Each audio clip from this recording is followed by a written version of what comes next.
डोक्याच्या केसांपासून पायाच्या नाखापर्यंत मधुमेह हा सगळ्यावर परिणाम करतो. डायबिटीज डोळ्यावर परिणाम करतो म्हणजे नक्की काय करतो? ज्याला शुगर झाली ती काळ्या दगडावरची रेग आहे की त्याला डोळ्याशी संबंधित आजार पण होणारच. डायबिटिक रेटिनोपॅथी म्हणजे नक्की काय? ज्या वेळेला जखमा भरून येत नाहीत किंवा लगवीला मुंग्या लागायला लागल्या की मग लोक पळायचे, अरे मधुमेह झाला. आधुनिक शास्त्राची अशी कोणतीही एकही ट्रीटमेंट नाही ज्याच्यात तुमचा डोळा रिव्हर्स होईल. नाही हो, ती खासियत फक्त आयुर्वेदात आहे.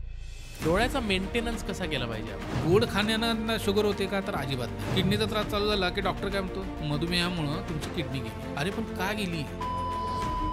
शुगर नाहीये मला, पण साखर खायचं प्रमाण भरपूर आहे माझं, तर ती साखर डोळ्यावर काही परिणाम करते का? बीपी 120-80 हा नॉर्मल आहे. याचा अर्थ 130 झालं म्हणजे एकदम तुम्ही हायपर व्हायची काही गरज नाही. तुमच्या किडनीवरती येणार आहे, तुम्हाला नपुंसकत्वही येणार. म्हणजे इतका मेजर इम्पॅक्ट आपल्याला शुगरचा दिसत असतो. आणि आत्ताची बाळं बघा, जन्माला म्हणजे यायच्या अगोदरपासून औषध उपचार चालू आहेत आणि ते जन्माला आल्यानंतर 4 वर्ष बोलतच नाही ना ते. डायबिटिक रेटिनोपॅथीमुळं कायमचीच दृष्टी जाते, ती पार्शली कधीच जात नसते. तिथं लेझर केले तो पडदा कायमचा निकामी झाला. डायबिटीस हा इतर अवयवांवर पण कसा परिणाम करतो शरीराच्या सगळ्या? शुगर का झाली हे शोधणं त्याचं सोल्युशन आहे आणि ही अक्कल त्या वैद्याला आहे हो, तुम्हाला नाही. आयुर्वेदाकडे येताना लोकांचा समज असा आहे की सगळ्या आजारात कुठेही जा हे बरं होतं. म्हणजे मधुमेहाचे हे प्रकार असे आहेत ते आयुर्वेदानेही बरं होत नाही, त्याला सांभाळावं लागतं. मग आयुर्वेदिक ट्रीटमेंट का करावी? सप्रेम नमस्कार, विनंती विशेष. मित्रांनो, द पोस्टमनमध्ये तुमचं पुन्हा एकदा स्वागत आहे. मी तुमचा पोस्टमन सर्वेश. आज घेऊन आलो आहे आरोग्याचं पत्र. या सिरीजला तुम्ही खूप उत्तम प्रतिसाद देत आहात आणि तुमचं आरोग्य कसं चांगलं राहील या दृष्टीने आम्ही सुद्धा आमच्या बाजूने काळजी घेत आहोत. मागच्या वेळी आपण एक छान विषय घेतला होता ज्याला तुम्ही उत्तम प्रतिसाद दिलात, तो म्हणजे डोळा आणि आयुर्वेद. हे सुंदर जग आपण ज्या डोळ्यांनी बघतो त्याची आयुर्वेदिक पद्धतीने काळजी कशी घेतली पाहिजे या अनुषंगाने विषय होता. त्यावर अनेकांनी कमेंट केल्या की आम्हाला शुगर आहे आणि शुगरमुळे डोळ्यांना होणारा आमचा एक वेगळा त्रास आहे ज्याला डायबेटिक रेटिनोपॅथी असं म्हणतात. हा त्रास अनेक जणांना आहे, त्यामुळे तो विषय आज आपण गप्पांना घेणार आहोत. डॉक्टर तेच आहेत, डॉक्टर आबासाहेब गडते. सर, खूप खूप स्वागत आहे. नमस्कार. मागच्या पॉडकास्टचा रिस्पॉन्स आपला भयंकर होता, खूप छान होता. रील्सही खूप चांगल्या लोकांनी घेतल्या आणि म्हणून ठरवलं की हा विषय आज आपण घेऊयात. तर मित्रांनो, तुम्हाला शुगर नसेल तरी हा एपिसोड तुमच्यासाठी फार महत्त्वाचा असणार आहे, कारण आजकाल लवकर जी शुगर डिटेक्ट होत आहे त्या अनुषंगाने डोळ्याची कशी काळजी घेतली पाहिजे याबद्दल पण आम्ही चर्चा करणार आहोत. त्यामुळे शेवटपर्यंत नक्की बघा आणि द पोस्टमनला सबस्क्राईब करा आणि बेल आयकॉन नक्की दाबा, जेणेकरून पत्रपेढीत पडणार पुढचं पत्र पडलं की सगळ्यात आधी नोटिफिकेशन कोणाला येईल? तर तुम्हाला येईल. चला गप्पांना सुरुवात करूया.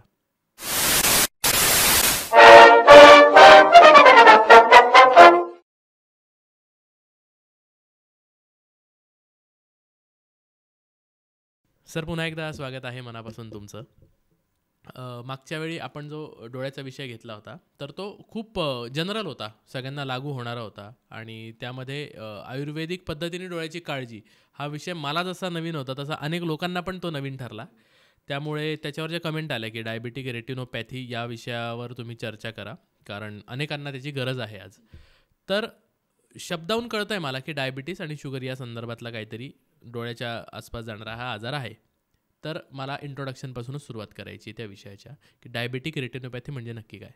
कसं आहे, खरं तर विषय असा आहे, मधुमेह हा जो विकार आहे तो हा सर्व शरीर बाधा करणार आहे. बरं. म्हणजे अख्ख्या डोक्याच्या केसांपासून पायाच्या नाखापर्यंत मधुमेह हा सगळ्यावर परिणाम करतो.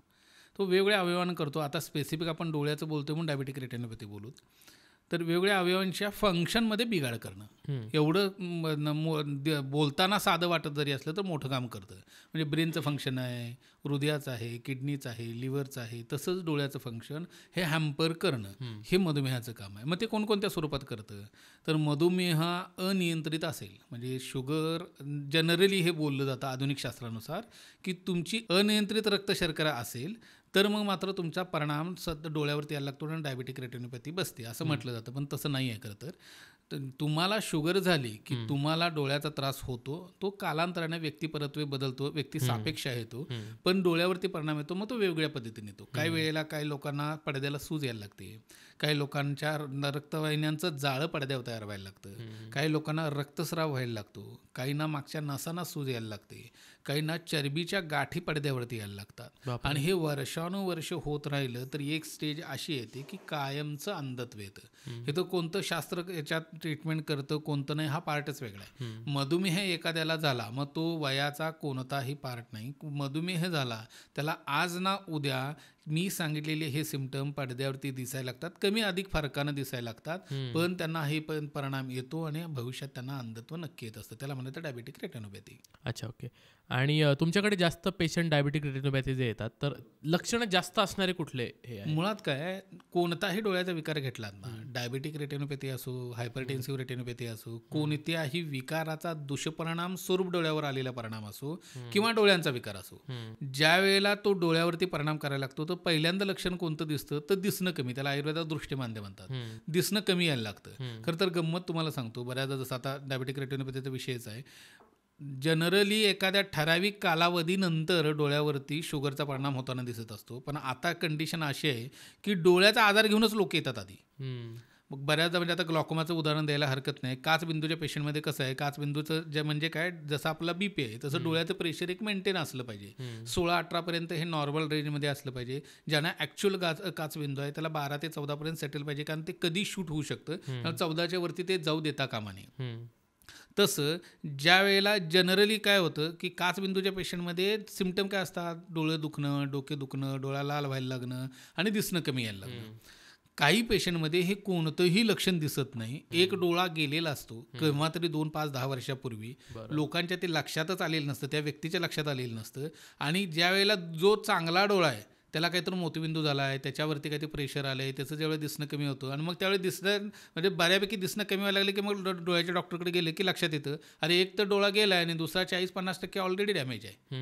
मग लक्षात येतं की एक डोळा गेला आहे. मग हे सांगायचं कारण बऱ्याच लोकांमध्ये आत्ताच्या असं होतं की शुगर आहे हे माहितीच नाही, पण मग दिसणं कमी झालं आणि मग चेक करायला गेल्यावर लक्षात येतं की हा शुगरचा परिणाम आहे. मग त्यावेळेला लक्षात येतं की शुगर वाढली आणि बघतो तर मग 400, 500, 600 कुठं तर शुगर असते आणि डोळा खराब झालेला असतो. त्यामुळे शुगरचा परिणाम वयासापेक्ष असत नाही. म्हणजे आता पूर्वी कसं 50ला शुगर झाली असं होत नाही. अगदी असं 12-15 वर्षाच्या वयोगटापासून ते वयवर्षी 40, 50, 60ला कुणालाही शुगर डिटेक्ट होते आणि कोणत्याही व्यक्तीला आपल्याला डोळ्यावरती त्या शुगरचा परिणाम दिसत असतो. ओके, या शुगरबद्दलच थोडंसं बोलूया आपण, डोळ्यावर पुन्हा येऊयात. की डायबिटीस हा इतर अवयवांवर पण कसा परिणाम करतो शरीराच्या सगळ्या? खरं तर काय आहे, मधुमेह म्हणजे काय, म्हणजे बोलीभाषेत काय होतं, मधुमेह म्हटलं जातं सगळ्याला. आयुर्वेदात त्याला प्रमेह म्हणतात. बरं. कफाचे 10 प्रकार आहेत, पित्ताचे 6 आणि वाताचे 4. कफाचे जे 10 प्रकार आहेत ते 100% साध्य विकार आहेत. पित्ताचे 6 प्रकार आहेत ते याप आहेत, म्हणजे त्याला सांभाळावं लागतं. आणि वाताचे जे 4 प्रकार आहेत त्यातला मधुमेह म्हणून जो प्रकार सांगितला तो असाध्य आहे. म्हणजे तो आयुर्वेदानं बरा होत नाही, तो ॲलोपॅथीनं बरा होत नाही, तो बराच नाही होत. जनरली ह्याचं लक्षण काय असतं, लघवीला मुंग्या लागणं. म्हणजे बऱ्याचदा पूर्वी व्हायचं बघा डायग्नोसिस, पूर्वी शुगर चेक केली जायची नाही.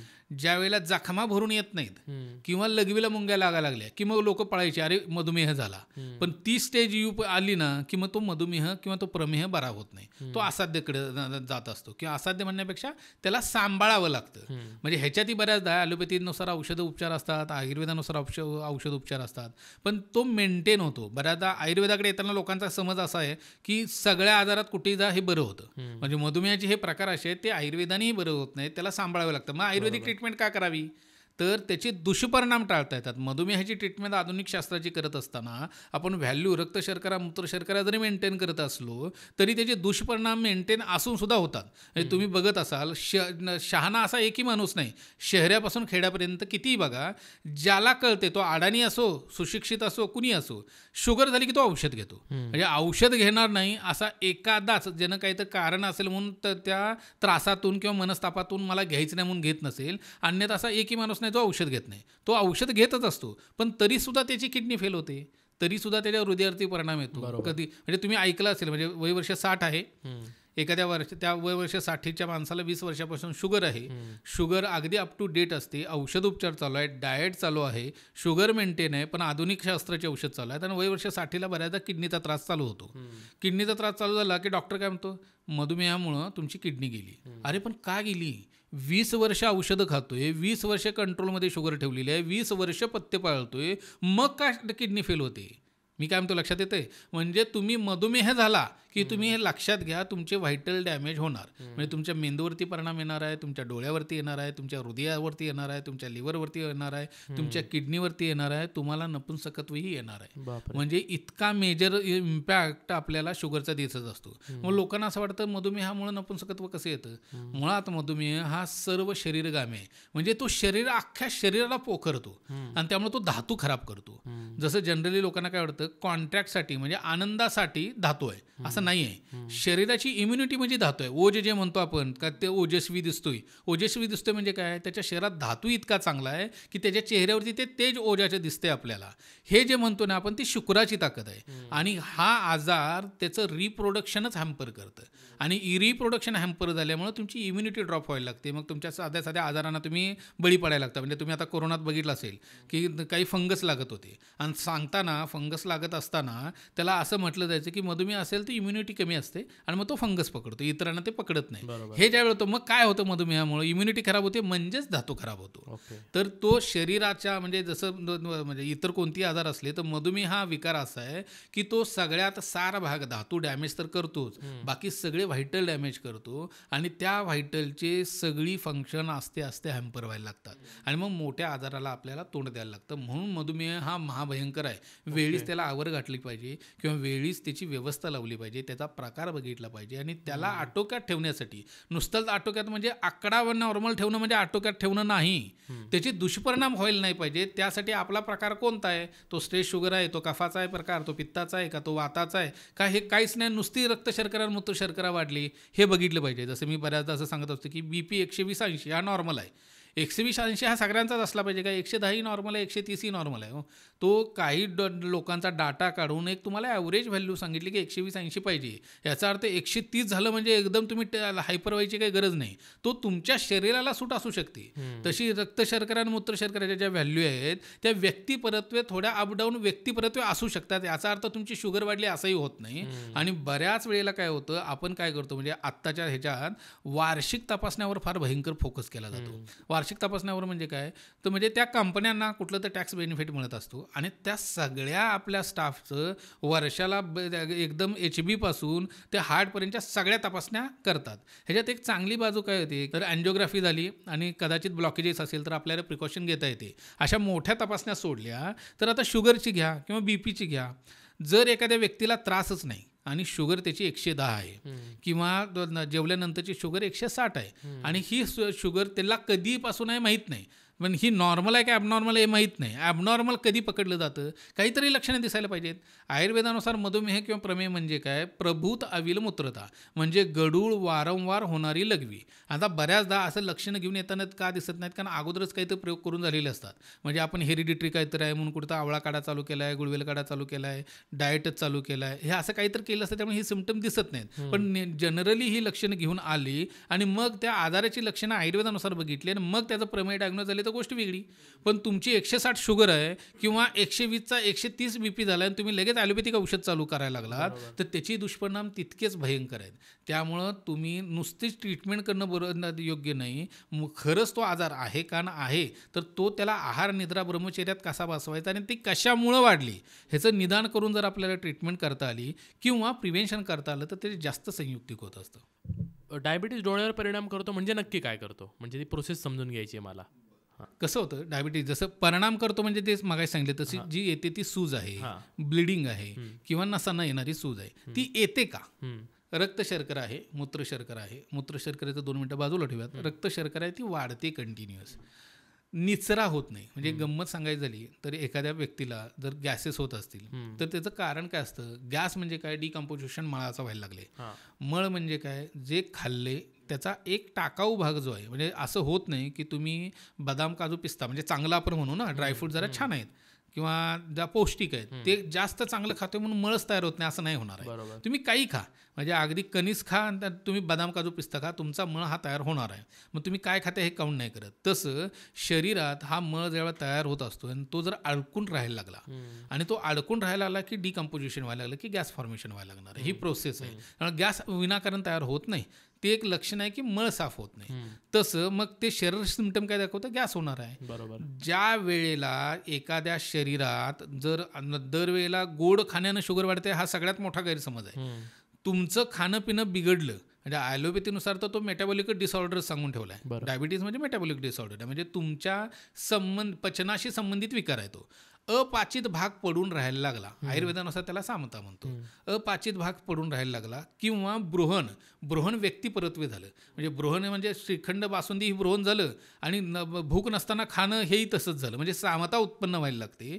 सामता उत्पन्न लागली की रक्तात घाण साठायला लागते आणि मग व्यक्तिपरत्वे लक्षणं वेगळी दिसतात. काही लोकांना तरी पोटाची तक्रार दिसतील, काहींना त्वचा विकार दिसायला लागते आणि काही लोकांच्या मात्र शरीरात शुगर रेज होताना दिसत असते, कारण तसं फंक्शनली त्यांचे लाईफस्टाईल तसं आहे. पचनाच्या बाबतीत तसं आहे. जनरली भरभर खाणारी लोक आहेत, गरम पाणी किंवा गरम वस्तू आवडणारी लोक आहेत, किंवा घाईघाईत करून व्यायाम न करणारे आहेत, घाईघाईत खायचं आणि पळत सुटायचे अशी करणारी लोक आहेत. ह्या लोकांचं पचन हॅम्पर व्हायला लागतं आणि रक्तात दोष वाढायला लागतात आणि हे कुठंतरी साठायला लागतं. हे साठलेले दोष निचरा कुठून होणार आहे हो? स्त्री आणि पुरुषांच्या बाबतीत बेसिक भाग काय असतो, पुरुषांच्या बाबतीत आणि स्त्रियांच्या बाबतीत बेसिक फरक आहे तो गर्भाशयाचा. रक्ताची शुद्धी बायकांच्या बाबतीत गर्भाशयातनं होत असते, जी पुरुषाच्या बाबतीत होत नाही. मॅक्झिमम किडनीच्या बाबतीत व्हायला लागतं. मी दरवेळेला हे उदाहरण देत असतो की 1 ग्लास पाण्यात साखर किती विरघळणार ठरली, त्या पाण्याची कपॅसिटी आहे ना, तसं रक्ताची कपॅसिटी आहे, म्हणजे रक्त पोषक तत्व पेशींपर्यंत घेऊन जाणार आहे आणि त्याचे टाकाऊ भाग आपल्या सामावून घेऊन थ्रू किडनी बाहेर फेकणार आहे. पण त्या रक्ताची कपॅसिटी संपली सामावून घ्यायची, तर ते कुठं तर रिफ्लेक्ट होईल ना.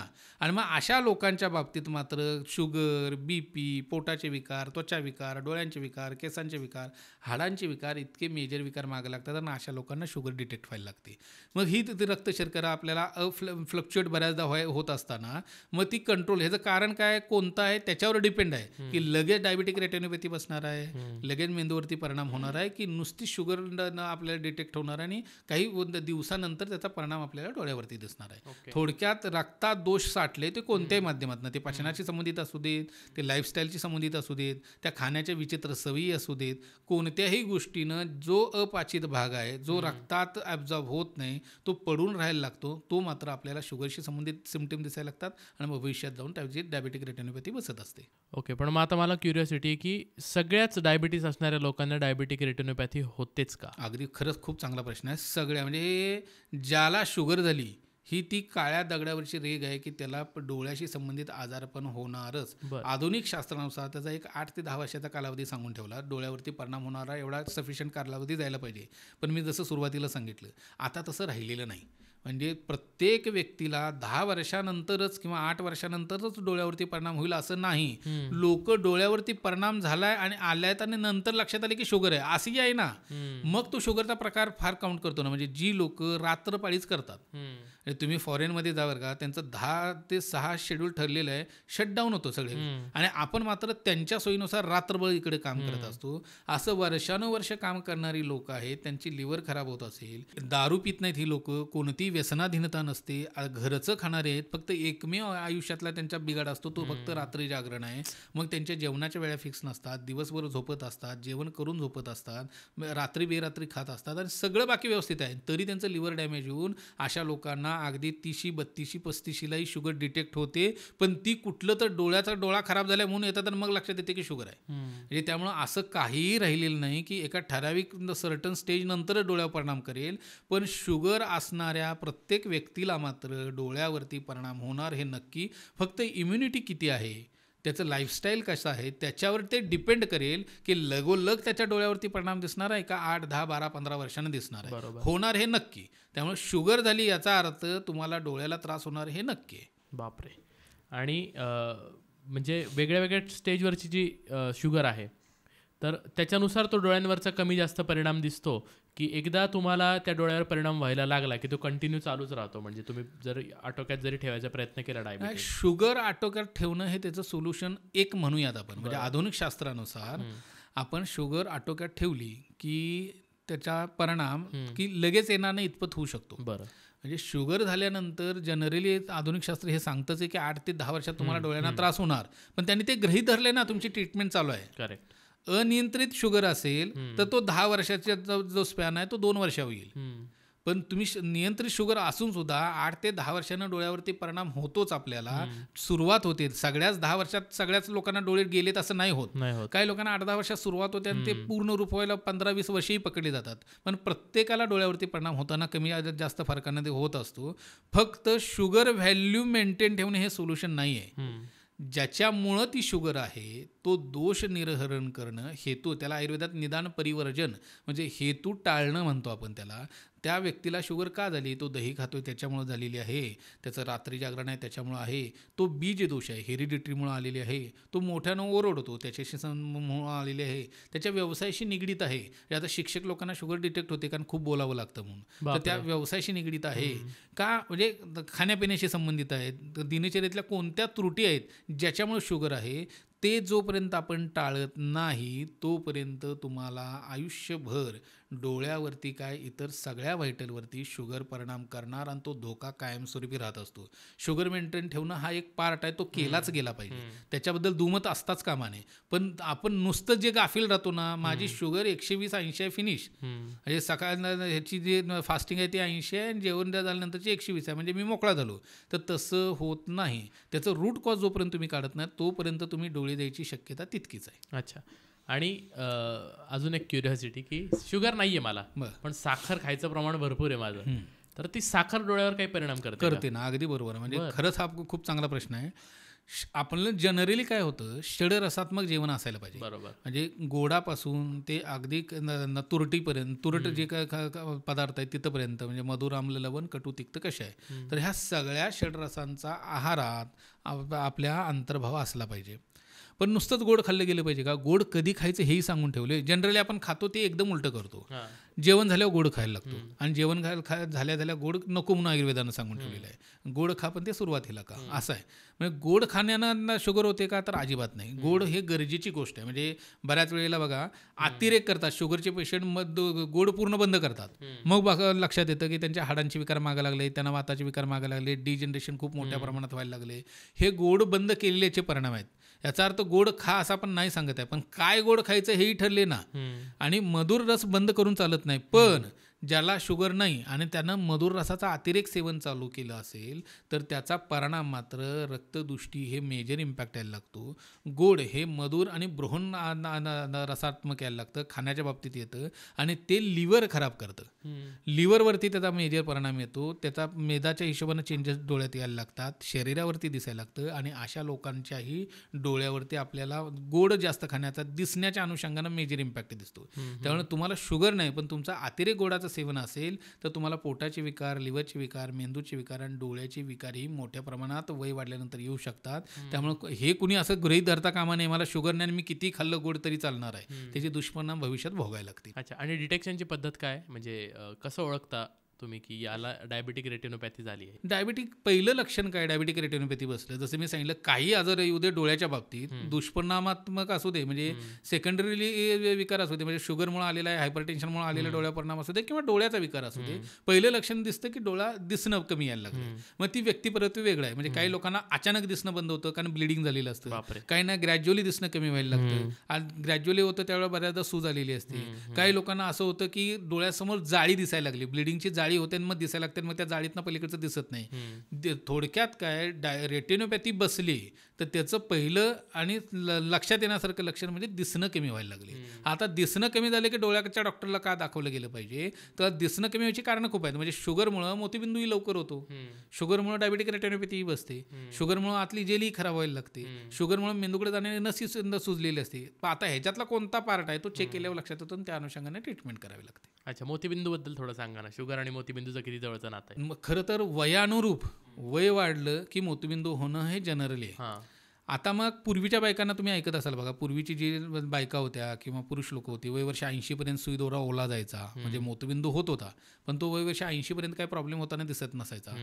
पण आता वयवर्ष 40लाही दिसतो, आता वयवर्ष 50लाही दिसतो. हे लवकर का आले? कारण तुमची लाईफस्टाईल, लाईफस्टाईलमुळे काय होते, धातू खराब व्हायला लागतो, पित्ताचा उद्रेक व्हायला लागतो आणि डिजनरेशन लवकर होतं. बरोबर. तसं शुगरमुळं इतर आजारांच्या तुलनेत शुगर जर असेल तर शुगरमुळं तुमचं डिजनरेशन लवकर होतं आणि मोतीबिंदू अशा लोकांना, डायबिटीसमुळं येणारा मोतीबिंदू हा वेगळा प्रकार आहे आणि त्यावेळेला अशा लोकांचं डिजनरेशन लवकर होतं आणि मोतीबिंदूही लवकर येत असतो आणि अशा लोकांची व्हिजन लवकर लॉस व्हायची शक्यता जास्त असते. अच्छा. जेव्हा हा आजार डिटेक्ट होतो तेव्हा लगेच आपण काही प्रिकॉशन घेऊ शकतो का? म्हणजे आता समजा तुम्ही म्हणाल की डायबिटीस आपण कंट्रोलमध्ये ठेवूया, पण अदर दॅन दॅट काही अजून कुठले उपाय आहेत का की ज्याच्यामुळे हा बळावण्याचा धोका कमी होऊ शकतो? शुगर झाली ना तर पहिल्यांदा आपण काय करतो, मी ह्याला दरवेळेला गरोदर बायकांचं उदाहरण देत असतो. काय झाले, मी बोललं की बऱ्याच बायकांना असं वाटत असतं की शिक्षणानं अर्धवटपणा वाढला आहे. मी हे म्हणताना हे जबाबदारीनं म्हणतो आहे. ह्याचं का?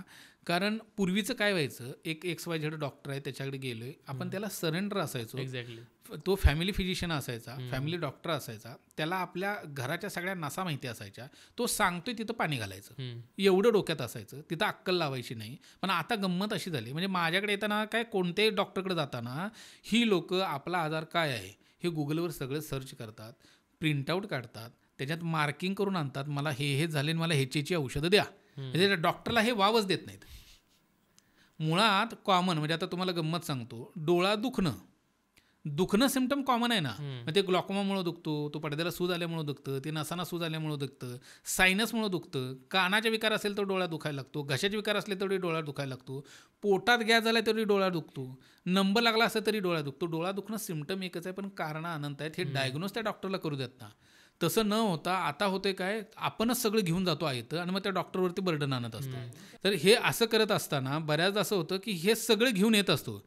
त्यामुळं मला हे झाले मी हे करतो, मला हे झाले मला हे औषध द्या, हे अगोदरच चालू झालेलं असतं. ह्याच्यात एकदा ॲलोपॅथिक औषधं चालू केली की मग आपण निश्चिंत व्हायला लागतो की आता मी शुगरची ट्रीटमेंट चालू केली. आपला म्हणजे अप्रोच असा असायला पाहिजे, मुळात मला माझं लाईफस्टाईल, म्हणजे ज्याचं लाईफस्टाईल चांगलं आहे, माझं लाईफस्टाईल चांगलं आहे, मी जेवण वेळच्या वेळी करतो, मी बाहेरचं वेळ काही खात नाही, मला स्ट्रेस नाही, तरी मला शुगर व्हायचं कारण नाही. मग मला शुगर झाली का हे तपासणं, ह्याचं निदान करणं, ह्याच्यासाठी डॉक्टरकडे वैद्याकडे जाणं अपेक्षित आहे. आपण काय करतो, जातो लगेच औषधोपचार गोळ्या चालू करायला लागतो आणि मग भविष्यात जाऊन प्रॉब्लेम येतो. त्यामुळे हे जर टाळायचं असेल, प्रिव्हेन्शन करायचं असेल, कोणते शुगर झाली की कोणत्या ना कोणत्या अवयवावरती तो परिणाम करणार आहे आणि तो जर नको असे वाटत असेल तर शुगरची औषधं करणं हे सोल्युशन नाही. शुगर का झाली हे शोधणं त्याचं सोल्युशन आहे. ते जर शोधलं आपण त्या आणि ही अक्कल त्या वैद्याला आहे, हो तुम्हाला नाही. आपण काय करतो, औषध घेण्यापुरती अक्कल चालवतो, मला हे औषध चालू करा, मला शुगर झाली, त्याच्यापेक्षा मला हे का झाले ते शोधून द्या डॉक्टर, म्हणजे मी टाळतो, म्हणजे माझं कॉम्प्लिकेशन टळली. भले तुम्ही शुगरचे औषध चालू करा, भले तुम्ही मधुमेहाचे औषध चालू करा, पण त्याचं जे रूट कॉज आहे ते टाळता आलं तुम्हाला तर त्याचे कॉम्प्लिकेशन टाळता येतील. म्हणजे ह्याला बऱ्याच वेळेला हे उदाहरणं देता येतं की जसं मागे सांगितलं की गर्भिणी आहे तर गरोदर राहिली की तुम्ही औषधं घ्यायलाच पाहिजेत असं नाही आहे ना. तुम्हाला कोणत्याही औषधाची गरज नाही, तुम्हाला कोणतं आयर्न कॅल्शियम व्हिटॅमिन डी चालू करायची गरज नाही. जर तुम्हाला चालू करायचं आहे आणि तुम्हाला डिफिशियन्सी आहे तुम्ही बिंदास घ्या, पण डिफिशियन्सी नसताना तुम्ही कुठलं तर चालू करत असाल तर अतिशय चुकीचा आहे. त्याचा परिणाम बाळाच्या वाढीवरती होतो आणि हेच कारण आपण पुढं करून आपण ती औषधं घेत असतो. तुमच्या आया, तुमच्या आज्या काय कॅल्शियम व्हिटॅमिन डी देऊनच तुमच्या आयांना जन्माला घातलं का? नाही ना. त्याबद्दल सुदृढ आहेत आणि तुमच्यापेक्षा सुदृढ आहेत. आणि आत्ताची बाळं बघा, जन्माला म्हणजे यायच्या अगोदरपासून औषध उपचार चालू आहेत आणि ते जन्माला आल्यानंतर 4 वर्ष बोलतच नाही ना. ते ह्याचं कारणच हे आहे ना, अननेसेसरी. म्हणजे हे मी मगाशी म्हटलं ना, शिक्षणामुळे अडाणीपणा आलाय तो. कशात तुम्ही हे केलं पाहिजे की बाबा हे एखाद्या डॉक्टरला त्यानं 5-10 वर्ष शिक्षणाला घातलेत ना, त्याला त्याच्यातले अक्कल आहे, त्याला द्या ना 200-500 रुपये. तुम्ही औषध उपचार घेऊन शरीराचा मात्रे करण्यापेक्षा कन्सल्ट करा. औषधं घेण्यासाठी नाहीच आहे म्हणत. तुम्ही तुमची लाईफस्टाईल गर्भिणीनं लाईफस्टाईल कशी ठेवावी, जा भेटा विचारा आणि मग तसा आहार विहार ठेवा, म्हणजे तुम्हाला औषधांची गरज नाही. तसं शुगर एखाद्याला झाली असेल तर बाबा मला आता शुगर झाली, आता पर्याय नाही, झाली माझ्याकडं चूक झाली, मी आता त्याचे औषध चालू करतो, पण त्याचं निदान काय जेणेकरून मला त्याचा व्हायटलवरती माझ्या परिणाम येणार नाही. हे ज्या दिवशी लोक करायला लागतील त्यावेळेला शुगरमुळं येणाऱ्या डोळ्यांच्या विकारापासून भारतच नाही जगमुक्त होईल. पण हे जोपर्यंत करत नाहीत तोपर्यंत लोक शुगरमुळं आंधळी होत राहणार आणि आमच्यासारख्या डॉक्टरचा धंदा होत राहणार. अच्छा, रिव्हर्सल आहे याला काही? म्हणजे 100% आहे. म्हणजे शुगर रिव्हर्सल होतेच. मी जसं सांगितलं कफाचे 10 प्रकार, पित्ताचे 6 आणि वाताचे 4. वाताचे 4 प्रकारातले कुठेही कधी येऊ देत ते बरेच नाहीत होणार आहेत. पण कफातले आणि पित्तातले प्रकार असतील तर तो शुगर रिव्हर्स करता येतो. फक्त त्याला वेळ आहे ना. म्हणजे तुम्हाला आज शुगर झाली आणि तुम्ही 20 वर्षांनी आला आणि मला डायबिटीस रिव्हर्स करून द्या, होत नाही. तुम्ही किती डायबिटीस रिव्हर्सल प्रोग्राम करा, होणार नाही. त्याला एक वयोमर्यादा आहे. हां, पण त्या वयात आपल्याला शुगरमध्ये कंट्रोल आणता येते का नाही आणता येतं. त्या वयात आपल्याला 20 वर्षानंतर आल्यानंतर सुद्धा शुगरचे दुष्परिणाम टाळता येतील का नाही टाळता येतं. पण तुम्हाला 20 वर्षांनी येऊन तुम्ही म्हणत असाल तर माझा शुगर घालवा, तर शुगर जाणार नाही. हां, मग त्यावेळेला आपण ध्येय कुठलंही ठरवता आलं पाहिजे ना. म्हणजे तुम्ही शुगर झाल्यानं आलाय आणि मग तुमची शुगर घालवता येते का नाही, घालवता येते. पण तुम्ही जर 10, 20, 25 वर्षांनी येऊन शुगर घालवा म्हणत असाल तर ते फार कठीण पडेल. ह्या स्टेजल्या वयाच्या शुगरमुळं माझं आयुष्य खराब नाही व्हायला पाहिजे, शुगरमुळं माझा कुठला अवयव डॅमेज नाही व्हायला पाहिजे, हे ध्येय ठेवून लोक ज्यावेळी यायला लागतील त्यावेळेला आपल्याला डोळेच काय सगळे ऑर्गन शुगरपासून शाबूत ठेवता येतील. ओके, ऑलरेडी खूप शुगर असताना समजा डोळा एक अमाऊंट इतका डॅमेज झाला आहे, ठीक आहे, नंतर तो माणूस जागरूक झाला आणि शुगर बरीच कंट्रोलमध्ये आणली, तर तो डॅमेज झालेला डोळा आहे तो पुन्हा बॅक टू द नॉर्मल येऊ शकतो का, की तो वाढतच राहणार? अगदी गंमत आहे. म्हणजे हीच खरी तर मेख आहे. हां, ज्या वेळेला आधुनिक डायग्नोज झालंय, डायबेटिक रेटिनोपॅथी म्हणून एखाद्या वेळेला पेशंट येतो, त्यांना शुगर त्यावेळेला तो कंट्रोलही आणतो, तो आधुनिक शास्त्राची ट्रीटमेंटही डोळ्याची घेतो, पण तो बरा होतो का नाही होत. ओके, हीच तर मेख आहे ना. शुगरमुळं डोळा खराब झाला तर आधुनिक शास्त्राची अशी, मी हे जबाबदारीनं सांगतोय, आधुनिक शास्त्राची अशी कोणतीही एकही ट्रीटमेंट नाही ज्याच्यात तुमचा डोळा रिव्हर्स होईल, नाही होत. बरं, ती खासियत फक्त आयुर्वेदात आहे. क्या बात आहे. जर ते एकदा डोळ्याला सूज आली, एकदा डोळ्यावरती रक्तस्राव झाला, एकदा मागच्या नसांना सूज आली किंवा एकदा पडदा फाटला, त्याला त्या आधुनिक शास्त्रात जी सांगितलेली ट्रीटमेंट करणं क्रमप्राप्त होतं, ती करतो आणि डोळा घालवतो. म्हणजे फॉर उदाहरण द्यायचं झालं तर पडद्याला सूज आली शुगरमुळं, अनियंत्रित शुगरमुळं तुमच्या पडद्याला सूज आली आणि ती खूप आहे दिसणं कमी झालं, तर त्याला आधुनिक शास्त्राची ट्रीटमेंट काय, त्याला इंजेक्शन घेणं. मग इंजेक्शन घेतल्यानंतर सुरुवातीला काय होते, एक इंजेक्शन घेतले की सूज कमी होते आणि मग छान दिसायला लागतं, लोकांचा कॉन्फिडन्स वाढतो. 2-4 महिने गेले की परत दिसणं कमी व्हायला लागतं आणि मग नंतर मात्र एका इंजेक्शनवर भागत नाही, मग ती 2 किंवा 3 घ्यावी लागतात. बापरे. 2 किंवा 3 इंजेक्शन नंतर ती सूज जाते आणि परत 4-6 महिन्यात परत ज्यावेळेस सूज येईल त्यावेळेला मग ते 3 इंजेक्शनमध्ये भागत नाही, 5 किंवा 8 इंजेक्शन घ्यायला लागतात. अशी फ्रिक्वेन्सी इंजेक्शन डोळ्यात देतात. बाबो. हां, तर ती मग आस्ते फ्रिक्वेन्सी वाढत 12, 15, 16 इंजेक्शनपर्यंत जाते आणि एक स्टेज अशी येते की आपला पडदा पुरता डॅमेज होतो आणि तुमची बॉडी, तुमचा डोळा त्या इंजेक्शनला रिस्पॉन्ड करणं बंद करतो. सेम ब्लिडिंगच्या बाबतीत आहे. रक्तवाहिन्यांचं जाळं तयार झाले, पडद्यावरती ताण आला आहे, पडद्यावरती रक्तस्राव झाला आहे, तर ट्रीटमेंट काय केली जाते, लेझरनं जिथं ब्लिडिंग झाले ती रक्तवाहिनी जाळली जाते तात्पुरत्या स्वरूपात, म्हणजे जेणेकरून ब्लिडिंग होणे. ब्लिडिंग त्या जागेतून होणे म्हणून ब्लिडिंग आपण लेझर केलं, परत पडद्यावर ब्लिडिंग होणे म्हणून ट्रीटमेंटच नाही ना. त्याला तुम्ही शुगर मेंटेन करा एवढंच उत्तर आहे. ऑलरेडी शुगर मेंटेन असते आणि ब्लिडिंग असतंच. लेझर केल्यानंतर काही दिवसांनी दिसायला लागतं, परत काही दिवसांनी ब्लिडिंग झालं की परत लेझर आहे. आता तो पडदा दिसताना फोटो दाखवताना एवढा मोठा आपल्याला दाखवतात, पण पडदा असतो मसुरीच्या डाळी इतका. लेझर करून करून एक स्टेज अशी येते की जिथं लेझर केलं तो पडदा कायमचा निकामी झाला. एक स्टेज अशी येते की पडदा लेझर करायला जाळायला शिल्लकच राहत नाही आणि मग त्यानंतर तुम्हाला दिसतही नाही. म्हणजे रिवर्स झाला का, म्हणजे याचं काय केलं आपण, आजचं मरण उद्यावर ढकललं. म्हणजे सूज आली, दिसणं बंद झाले, इंजेक्शन घेऊन मला काही दिवसासाठी मी फक्त अवधी मागू वाढवून घेतला, लेझर झाले, ब्लिडिंगमुळे दिसत नाही, लेझर केल्यामुळं आपण ते काही कालावधी पुरता आपला अवधी वाढवून घेतला. म्हणजे डोळा जाणार एकदम काळ्या दगडावरची. एकदा डायबिटिक रेटिनोपॅथी बसली की काळ्या दगडावरची रेग आहे की तो माणूस ठार आंधळा होणार. म्हणजे समूळ नष्ट होतो, फक्त आजार नाही, डोळा नष्ट होतो. हा, संपूर्ण डोळा नष्ट होतो आणि मग त्यावेळेला मात्र आपल्याला काही करता येत नाही. तेच जर सुरुवातीला डायबिटिक रेटिनोपॅथी बसलेली आहे तर आपण नुसती शुगर मेंटेन न करता त्याचं समूळ निराकरण करण्यासाठी आयुर्वेदाची कास धरली तर आपल्याला ते सूजी कायमची घालवतं, ते ब्लिडिंग कायमचं बंद करता येतं आणि डोळा कायमचा सेव्ह करता येतो. आणि ती खासियत ह्याच्यामुळं आहे की जे मगाशी मी सांगितलं की मूळ त्या शुगरचं कारण काय हे शोधलं जातं आणि त्याची औषध दिली जातात की मग आपल्याला ती सूजच येत नाही किंवा ती ब्लिडिंगच होत नाही. त्यामुळं तो डोळा नक्की जातो. पण जर तुम्ही अगोदरच जर व्यवस्था केली किंवा अगोदरच जर आयुर्वेदाच्या माध्यमातून तुम्ही ट्रीटमेंट करायला लागलात आणि कारण शोधायचा प्रयत्न करायला लागलात तर मात्र डोळा आपल्याला नक्की वाचवता येतो. अच्छा, ओके. थोडं डायबिटीस बाजूला ठेवू सर आता सगळ्या प्रकरणातनं, आणि डोळा या कॉमन विषयावर मला काही प्रश्न विचारायचे आहेत की डोळ्याचा मेंटेनन्स कसा केला पाहिजे आपण? कसं आहे, डोळ्याचा मेंटेनन्स ह्याच्यासाठी फार काय वेगळे करायची गरज नाही. मी मागच्या आपल्या एका एपिसोडमध्ये सांगितलं होतं की जसं पोट साफ होत नाही, ज्याला काही डोळ्याचा त्रासच नाही तो भाग वेगळा. त्यांनी नेहमी काजळ घालावं. काजळ घालणं हे गॉगलपेक्षाही भारी काम आहे, जसं मागच्या भागात आपण सांगितलं. त्याच्यासोबत काही म्हणजे डोळा चांगला राहण्यासाठी आपण काही गोष्टी नित्यानं करत राहिलं तर खूप फायदेशीर आहे. मग त्यातल्या कोणत्या? नेत्राभ्यंग म्हणून एक भाग आहे, नयनाभ्यंग म्हणून एक आहे, की डोळ्यांचा मसाज जनरली फारसं करताना आपण दिसत नाही किंवा ही कन्सेप्टच माहीत नसते.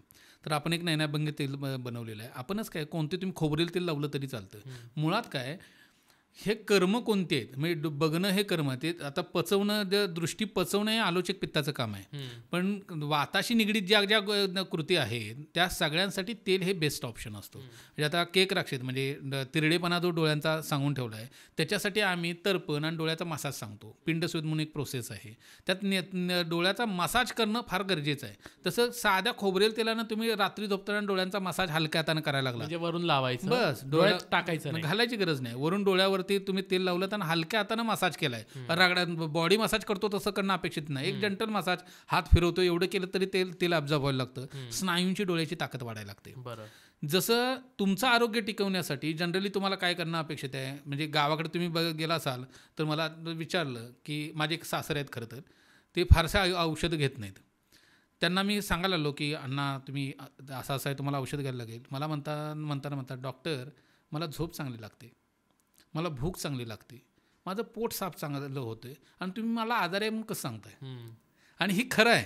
म्हणजे आजारी माणसाची हे जर कुठं प्रॉब्लेम येत असेल तर तो आजार वाढवणार आहे. पोट साफ होत नाही, तुम्हाला भूक लागत नाही, तुम्हाला झोप येत नाही तर तुम्ही आजारी पडणार आहे. तर हे आता पोट साफ होत नाही ह्याच्यावर आपण फोकस करता येईल. म्हणजे आरोग्य चांगलं टिकवण्यासाठी जशी झोप महत्त्वाची आहे, जशी भूक महत्त्वाची आहे, तशी जे टॉक्झिन शरीरात आहे ते बाहेर काढायची प्रोसेस काय पोट साफ होणं.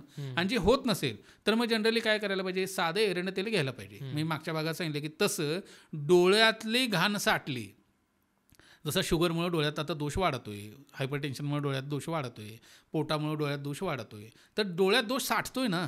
विकार कधी होणार आहे, म्हणजे एखादं मडकं आहे त्याच्यात पाणी साठते, वाहून गेल्यानंतर पाणी बाहेर पडेल ना, म्हणजे भरल्यानंतर पाणी बाहेर पडेल. तसं डोळ्यात दोष एका पराकुटी जे वाढल्यानंतर ती विकारात कन्वर्ट होणार आहे. ते भरेपर्यंत, ते विकारात कन्वर्ट होऊपर्यंत तुम्ही त्यात साधं एरंड तेल टाकलं डोळ्यात तर जे थोडे बहुत साठलेले दोष आहेत ते लगेच निचरा व्हायला लागतो. म्हणजे डोळ्यात एरंड तेल आठवड्यातनं एकदा घालणं, नित्यानं काजळ घालणं, डोळ्यांचा मसाज करायला लागणं आणि तळपायाला मसाज करणं डोळ्यांच्या म्हणजे ह्याच्यात सगळंच कव्हर होतं. जर तळपायांच्या अंगठ्यापर्यंत जी नस येते त्याचा परिणाम डायरेक्ट डोळ्याच्या ऑप्टिक नर्वशी येत असतो. जर तुम्ही तळपायाला मसाज करत असाल, डोळ्याच्या अंगठ्याला छान तेलाचा मसाज होत असेल तर नसाही शाबूत राहायला लागतात. म्हणजे अगदी पापणीपासून मागच्या नसांपर्यंत तुम्ही एवढ्या जरी केअर केल्या घरच्या घरी करायच्या आहेत. बरं हे नाही नियमानं जमलं तुम्हाला, रोज दर आठवड्यात तुम्हाला नाही जमलं, ह्या आठवड्यात नाही आलं नेक्स्ट वीकमध्ये करा. तुम्ही ह्या गोष्टी तुमच्या दिनचर्येत जर तुम्ही ॲडिशनल करून ठेवलं तर तुमच्या डोळ्याचं आरोग्य कोणत्याही विकारानं वयाच्या कोणत्याही अवस्थेत ते खराब होत नाही. फक्त हे मेंटेनन्स असणं अपेक्षित आहे. म्हणजे आता हिरोईन असेल किंवा गायक असतील तर ते आवाजाची काळजी घेतातच नाही हो. तसं आपल्या व्हायटलचं की काळजी घेणं हे आपलं काम आहे. पोट साफ होणं हे जसं आपल्याला सिरियसनेस येतो तसं डोळ्याच्या बाबतीत लोकांना तो नाहीच आहे. आणि ते करायचं असेल, डोळ्याचं आरोग्य टिकवायचं असेल तर एवढ्या साध्या गोष्टी जरी नित्यानं करत राहिलात तर डोळ्याचं आरोग्य चांगलं टिकून राहतं. आणि मध्यंतरी मी एक ऐकलं होतं की त्राटक एक काहीतरी योगातले वेगवेगळे प्रकार फार उपयोगी पडतात. त्राटक हा व्यायामाच्या अनुषंगानं खूप उपयोगी आहे, पण ते शिकून घेणं खरं तर गरजेची गोष्ट आहे. त्राटक म्हणजे काय? त्राटक म्हणजे काय, फॉर एक्झाम्पल मेणबत्ती आहे किंवा दिवा आहे त्याच्याकडे नजर स्थिर करून बघणं ही म्हणजे त्राटक आहे खरं तर. पण त्याच्या जर चुकीच्या पद्धतीनं योगातले जे प्रकार आहेत ते चुकीच्या पद्धतीनं करायला की त्याचे परिणामही तितकेच डोळ्यावरती दिसतात. बऱ्याचदा प्रेशर वाढतेलं दिसतं आपल्याला, डोळ्याला त्रास होताना दिसतो. जसं कोणताही योग प्रकार आहे तो शिकून घ्यायला पाहिजे. तसं डोळ्याचे काही व्यायामाचे प्रकार आहेत, त्राटक आहे, ह्या गोष्टी डोळ्याच्या आरोग्यासाठी चांगले आहेत. पण त्या अंडर ऑब्झर्वेशन सुरुवातीला शिकणं गरजेचं आहे. ते न करता सुद्धा जे आधीच्या सांगलेल्या गोष्टी घरच्या घरी करू शकतो म्हणून मी घरच्या घरी सांगितलं. जर त्राटक केलं आणि तुम्ही ते शिकून घेतलं आणि ते जर नित्यानं करत राहिलं तर त्याच्यासारखं डोळ्याचं आरोग्य टिकवणारी गोष्ट नाही. ती नित्यानं करावी. डोळी दृष्टी टिकवण्यासाठी त्याचा बऱ्याचदा असा इम्पॅक्ट येतो की वयावर्ष 70-80 पर्यंत दृष्टी त्यांना चांगल्या पद्धतीने टिकून राहते एका नुसत्या त्राटकावरती. हे त्राटक करतात आणि डोळ्यात एरंड तेल घालतात. एवढ्या दोन गोष्टी करूनही कितीतरी माझ्याकडे लोक असे आहेत की त्यांना वय वर्ष 80पर्यंत डोळ्याला काही प्रॉब्लेम नाही, इतका सुंदर इम्पॅक्ट येतो. फक्त ते अंडर ऑब्झर्वेशन आधी शिकून घेतलं पाहिजे, मग ते आपल्या अनुकरणात ठेवलं पाहिजे. अच्छा, डायबेटिक रेटिनोपॅथीमुळे कायमचीच दृष्टी जाण्याचे चान्सेस किती आहेत? डायबेटिक रेटिनोपॅथीमुळं कायमचीच दृष्टी जाते, ती पार्शली कधीच जात नसते. म्हणजे सुरुवातीला दृष्टी असतेच ते कमी होते, पण ती एकदा गेली की गेली. आधुनिक शास्त्रानुसार ती भारतातच नाही, जगात परत कुठेही आणता येत नाही, त्याचे उपचार आहेत. ओके, हां. शेवटाकडे येतोय सर आपण. आयुर्वेदिक डॉक्टरांना प्रत्येकाला हा कंपल्सरी मी प्रश्न विचारतो की डोळा हा तुमचा निश आहे, डोळा हा तुमची एक्सपर्टीज आहे. डायबेटिक रेटिनोपॅथीवर घरगुती कुठले उपचार आहेत की जे आपण करू शकतो डॉक्टरकडे न जाता? हा फार काय म्हणतो त्याला, जिव्हाळ्याचा प्रश्न विचारला, कळीचा प्रश्न. कळीचा प्रश्न आहे. सगळ्यांना अपेक्षित काय असतं, आयुर्वेदिक म्हटलं ना की घरगुती काहीतरी पाहिजे, स्वयंपाकघरातला औषध. हां. तर तसं नाही आहे, प्रत्येक आजारात तसं होत नाही. तुम्ही मूळव्याधीच्या बाबतीत म्हटलं तर मला सांगता येतं, मुतखड्याच्या बाबतीत म्हटलं तर सांगता येतं, पोटाचे विकार, त्वचा विकार, जनरली मी सगळ्या बाबतीत हे सांगतोय. आजार झाल्यानंतर वैद्याचा सल्ला घेऊन अंडर ऑब्झर्वेशन, कारण व्हायटल ऑर्गन आहे तो, थोडं चुकलं तर डोळा जातो. त्यामुळं एकदा विकार झाला की त्याला वैद्यांच्या देखरेखीखालीच ट्रीटमेंट होणं गरजेचं आहे. मग त्याचं डाएट असो, ते पोटातले औषध असो, डोळ्याची पंचकर्म असो, हे अंडर ऑब्झर्वेशनच करायला पाहिजे. पण तुम्हाला डोळ्याचे विकार नाहीत आणि मग तुम्हाला येऊ नये ह्या चांगल्या विचारानं जर तुम्ही अप्रोच करत असाल तर मग मात्र आपल्याला त्याच्यावरती घरच्या घरी सांगता येतील. मग आता जसं सांगितलं की पायाचा मसाज आहे, पण आता काही लोकांना डोळ्या उष्ण प्रकृती आणि त्यांना डोळे शाबूत ठेवायचे आहेत. साधा कोथिंबिरीचा रशाच्या पट्ट्या डोळ्यावर ठेवायला चालू करा, तर त्याचा परिणाम डोळ्यातली उष्णता कमी करून, म्हणजे शुगर नाही, BP नाही, तरी काही लोकांना डोळ्यात ब्लिडिंग होतं आणि ते फक्त उष्णतेनं होतं. म्हणजे गोवर, कांजण्या, टायफॉईड, कावीळ, मलेरिया, निमोनिया, डेंग्यू हे आजार पण असे आहेत की रक्तात विष साठवून ठेवतात आणि भविष्यात त्या डोळ्यांवरतीही परिणाम त्याचा खूप आणतात. म्हणजे काही लोकांना हे काही तर होऊन गेलेलं असतं आणि डोळा सतत होत असतो आणि वयाच्या 30ला किंवा वयाच्या 40ला डोळ्यात ब्लिडिंग होतं. डॉक्टर तपासतो, कुठंच काही निदान लागत नाही आणि मग लेझरच करत बसायची वेळ येते. ह्याचं निदान असतं रक्तातली विष, ती रक्तातली विष काय हे आजारपणा मागं होऊन गेलेत म्हणून. असं काय असेल तर साध्या कोथिंबिरीच्या रसाच्या पट्ट्या ठेवल्यात डोळ्यावरती, तरी तुमची डोळ्यातली उष्णता कमी व्हायला लागते. हेही नको असेल, साधा गुलकंद 1 चमचा आणि धने पावडर पाव चमचा असं एकत्र करून घ्यायला लागलात. कारण आयुर्वेदात धान्य कावली नावाचं धने पावडरीपासून बनवलेले खूप मोठं औषध आहे. त्यात चांदीचा वर्क, धने, वेलची असं बाकी औषधं आहेत. ते डोळ्यासाठी अमृतासमान काम करतं. पण सगळ्यांना सगळं औषधं बनवणं शक्य नाही. त्यामुळे गुलकंद आणि धने पावडर घरच्या घरी घ्यायला लागलात तर डोळ्याचं बळ त्याच्या इतकं चांगलं काही वाढवत नाही. जर उष्णतेमुळे जर डोळ्याला बाधा होत असेल तर ह्याच्या इतकं चांगलं औषध नाही. पण हे ज्यांना डोळ्याचे विकार नाहीत त्यांना घरच्या घरी सांगतोय आपण. एकदा विकार झाला तर ह्या गोष्टी घरच्या घरी करायला हरकत नाहीत, पण विकार झाला तर त्याची ट्रीटमेंट निदान होणं गरजेचं आहे. निदान करून ट्रीटमेंट घेणं आणि ती वैद्याच्या सल्ल्यानंच व्हायला पाहिजे. आता अगदी शेवटचा प्रश्न की ऑलरेडी जे डायबेटिक रेटिनोपॅथीमधनं जात आहेत लोक, तर त्यांच्यासाठी काही महत्त्वाच्या टिप्स तुमच्याकडून पाहिजेत मला. एक, त्या लोकांनी पहिल्यांदा जेवणाच्या वेळा सांभाळल्या पाहिजेत. ही पहिली सगळ्यात महत्त्वाची डायबेटिक रेटिनोपॅथीच्या ह्याच्यातली गोष्ट आहे. दुसरं, त्यांची झोपेची वेळ सांभाळलीच गेली पाहिजे. म्हणजे त्यांची झोप ही रात्री 10पर्यंत असणं अपेक्षित आहे आणि 4-4:30 ब्राह्मी मुहूर्त उठणं अपेक्षित आहे. एकदा ते व्हायला लागलं की ब्राह्मी मुहूर्त व्हायला लागलं, उठायला लागले की मग उशपणासारखा जर प्रयोग करायला लागले तर त्यांचं रक्तशुद्धी आणि डोळ्यावरचे परिणाम खूप चांगल्या पद्धतीने व्हायला लागतात. तिसरं, ज्या डायबेटिक रेटिनोपॅथी ज्यांना बसलेली आहे अशा लोकांनी रक्तशर्करा, मूत्रशर्करा तर ते आटोक्यात आणलीच पाहिजे. पण खाण्याचे पदार्थासोबतच तुमचं पचन नीट होते का नाही हे बघणं तितकंच महत्त्वाचं आहे. लोकांना वाटतं शुगरचा आणि पचनाचा तसा फारसा संबंध नाही, पण तुमचं पचन चांगलं नसेल आणि तुमचे शुगर कंट्रोलमध्ये असेल तरी तुमचे डोळे खराब होतात. त्यामुळे पचनाकडं तुम्ही तितकं दुर्लक्ष करून चालणार नाही. आणि चौथं आणि सगळ्यात महत्त्वाचं, अशा लोकांचा ज्यांना डायबेटिक रेटिनोपॅथी झाली त्यांना धातूचं रक्षण तितकंच महत्त्वाचं आहे. त्यामुळे ब्रह्मचर्य, संबंध ह्या गोष्टींच्या बाबतीत वैद्यांच्या सल्ल्यानं त्या गोष्टीचं अनुकरण केलं पाहिजे, म्हणजे तुमचा डोळा भविष्यात खराब होणार नाही. क्या बात आहे. खूप खूप धन्यवाद डॉक्टर. खरं तर या महत्त्वाच्या विषयात डोळ्याच्या आजूबाजूच्या तुम्ही फार डोळे उघडले आमचे सगळ्यांचे, असं म्हणायला हरकत नाही. पुढचा एक नवीन विषय घेऊन आपण पुन्हा भेटूया. नक्की. पण डायबेटिक रेटिनोपॅथी जर कोणाला त्रास असेल तर त्यांना तुम्हाला संपर्क करायचा असेल तर तुमच्या सगळ्या लिंक्स डिस्क्रिप्शनमध्ये मी देतोय. पुन्हा भेटूया. Thank you so much. धन्यवाद. मित्रांनो, हे होते डॉक्टर आबासाहेब गडदे, आयुर्वेदिक डॉक्टर आहेत की जे डोळा या विषयात काम करतात आणि डायबेटिक रेटिनोपॅथी म्हणजे मधुमेहामुळे जो डोळ्यावर त्रास होतोय तो आजचा विषय होता. हे पत्र शेवटपर्यंत तुम्ही नक्की पाहिलं असेल तर आम्हाला कमेंटमध्ये नक्की कळवा की अजून कुठला विषय घेऊन यायला पाहिजे. आजचा विषय कोणीतरी सजेस्ट केला होता म्हणूनच घेऊन आलो होतो. आणि हे पत्र शुगर असणाऱ्या आणि नसणाऱ्या सगळ्या मित्रांसोबत शेअर करा आणि द पोस्टमनला सबस्क्राईब करा आणि बेल आयकन नक्की दाबा, जेणेकरून पत्रपेटीत पडणारं पुढचं पत्र पडलं की सगळ्यात आधी नोटिफिकेशन तुम्हाला येईल. भेटूया पुढच्या भागामध्ये. तोपर्यंत खूप खूप धन्यवाद. कळावे तुमचा पोस्टमन सर्वेश.